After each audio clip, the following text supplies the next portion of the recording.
سلامنت عنا نعخم يخون زي خبركم سمعتنا ظهر مني ميديايو نلومي حاموس عصرتو شدشت سنة زدالنا يوم حصرت زيناتات هاجرات نوردي كاسعبنا خنقربلكم هنا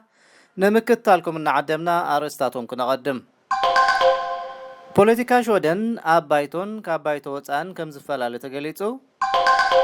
منግስት شودن باجتو بحدش كتك ادليت كم زلو تغليصو مركب استونيا MS ابزوان تمرمر الله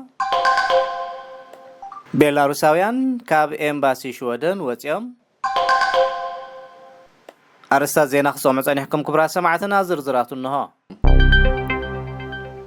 اب بايتو شودن ناي قصر بوليتيكا زعبل لوكان تخونه بدرجه هاجر غنا زتفلي بوليتيكاو شركنت كفطر كم زكال راديو شودن املكيتا زخونلو مخنيات كاب بايتو وصازلو بوليتيكا كاب اب سن حساب زياده اب ግብር ዝተመርኮሰ በመሆኑ ይክብሉ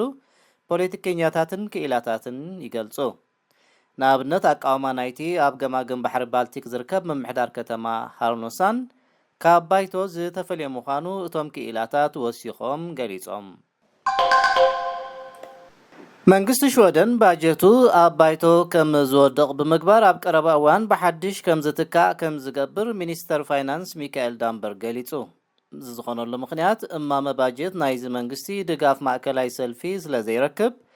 እቲ እማመ ክሓልፍ እንተኾይኑ ድማ እዚ ግድን ስለዘድልዩ ክብል ተንታኒ ፖለቲካ ሬድዮ ሽወደን ቶማስ ራምበርግ አመልኪቱ እቲ ቀጣው ምንጪ ዘይምስማዕ ዝኾን ዝነበረ ጉዳይ ምኳን ጥሮታ ሕጂ እኳ እንተዘይሃለወ عموز بلو ግርጭታት ምህላዎም ይዝግለጽ አብ ባህር ባልቲክ ዝተሓለት መርከብ ኤስቶኒያ ኣብ ዝእዋን ትምርመር ምህላዋ ተገሊጹ እዚ ዝኸውን ዘሎ ሓደ ሰነዳዊ ፊልም ኣብ ገረንገረናይታ ኣብ 1994 ዝተሓለት መርከብ ነዃል መንባሩ ቃልዕ ድሕሪ ምግባር እዩ ናይ ትሕተ ማይ ሓመር ተጠቂምካ ሙሉ መልዓል ፎቶግራፍ ናይታ ዝተሓለት መርከብ ከምቲ ዝተወጠኖ ይካየድ ምህላው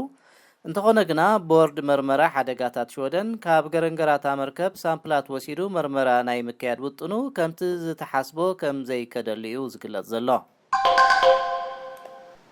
ምስ ሃርሜኒ ሚድያ ከም ዘለኹም ክቡራ ሰማዕትና ዜናታትና ይቕጽል ካብ መስከረም 2020 ሒዞም ኣብ ኤምባሲ ሽወደን ሚንስክ ዝነብሩ ክልተ ቤላሩሳውያን ነቲ ኤምባሲ ገዲፎም ክኸዱ ከም ዝመረጹ ሚኒስተር ጉዳያት ወጻኢ ሽወደን አገልግሎት ዜና TV4 ኣብ ዝሃቦ ሓበሬታ አረጋጊጹ እዞም ኣቦን ወድን ነቲ ኤምባሲ ኣይንለቅቕን ኢሎም ኣሸጊሮም ድሕሪ ምጽናሕ ሕጂ ናብ ላቲቪያ መኻደም ሬድዮ ናጻ ኤውሮጳ ኣብ ዘቕረቦ ጸብጻብ ኣመልኪቱሎ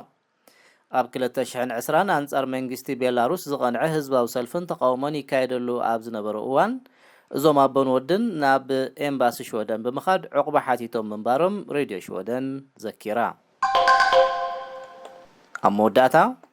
መንግስቲ ኖርዌይ ናብ ዩክሬን ተወሳኺ ኣጽዋር ክትህብ ተዳልያ ምህላዋ ሚኒስተር ምክልኻል ቢዮርን ኦሪድ ግራም ብረብዑ ገሊጹ ናብ ዩክሬን እንታይ ዓይነት ወታደራዊ ናውቲ ክትልእኽ ምዃና ግራም ተወሳኺ ዝርዝራት ኣይሃበን ተወሳኺ ረድኤት መሃብ ኣገዳሲ ኮይኑ ረኺብና ኣለና ኖርዌይ ኣብ ተኸታታሊ ዙራት ኣጽዋራት ይበኣ ንኣብነቱ እኳ ኣብ ዝሓለፈ ዝሰደድናዮ ጽዕነት ከቢድ ብረት ዝሓዘ እዩ ነይሩ ክብል ግራም ወሲኹ ገሊጹ ኣብ መንጎ ለገስቲ ሃገራት ጥቡቕ ምትሕብባር ከም ዘሎ ዝገለጸት ሚኒስተር ምስ ዩክሬን ናይ ቀረባ ርክብ ከም ዘለዎምን እታ ሃገር እንታይ ከም እትደሊ ሓፈሻዊ ገምጋም ከም ዘለዎምን ወሲኹ መልኪቱ ሚኒስተር ምክልኻል ኖርዌይ ምስ ብሪጣንያዊ መዘንኡ በን ዋለስ ሮቡዕ ከምኡውን ምስቶም ኣብ ልምምድ ጥሙር ወፍሪ ዝሳተፉ ትማል ረቡዕ ምርኻቦም ኖርዌይ ቱደይ ሓቢራላ እምበር ክቡራ ሰማዕትና ንሎሚ ሓሙስ 16 ሰነ ብሃርሜኒ ሚድያ ዝተዳለዉ ሓፀርቲ ዜናታት ሃገራት ኖርዲክ በዝተፈጽሞም ኣለዉ ስለምክትታልኩም ኣዚና ንመስግን ሰላም